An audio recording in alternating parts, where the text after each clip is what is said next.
Hey, Gospel Life. During these season, being a parent can have its challenges. Being socially distanced, unable to have the regular time out of the house, being told to stay cooped up. It can get a little bit like the inside of a soda can when it gets shaken up too much. Especially during those times where we're trying to sit down and watch a video from church or engage in a Bible study online. Let me give you a couple pointers, a couple encouragements, many of which we use at our house to help you teach your kids and grow with your kids as we learn the Scripture and study together during these strange days. First, if you've got teenagers at home, make sure they're gathered with you when you watch. Have an open Bible and encourage them to have their own. Give them something to write with and something to write on. Encourage them to write down one or two things that they'd like to discuss or talk about from the message at the end. And mom and dad, make sure you do the same because they're going to follow your example. And as you do this, once the message is over, you turn off the computer or the TV screen and you ask, hey, what did you write down? And you use that as the foundation for a dialogue.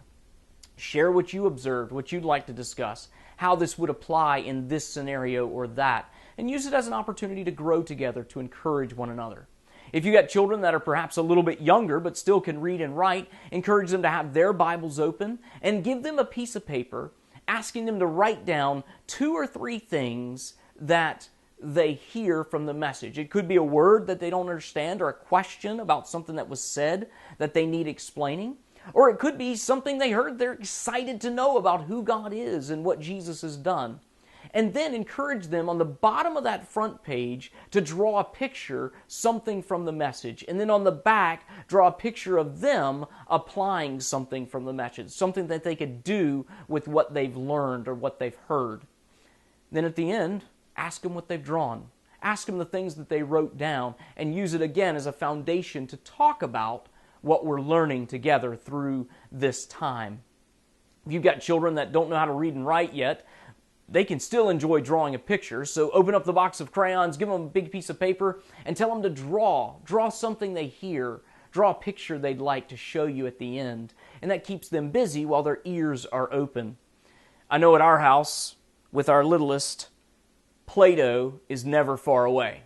This is a great tool. It's a quiet toy that can be engaged in for a long time and can help their ears be open while their fingers are busy, keeping them sitting still so they're not a major distraction to others and at the same time are able to listen themselves. And if all else fails, break out the goldfish. A box of goldfish can work wonders when it's time to study the Bible as a family. Hope these little tips will help you. Hope it'll encourage you as we endeavor together forward during these days. May the Lord bless you.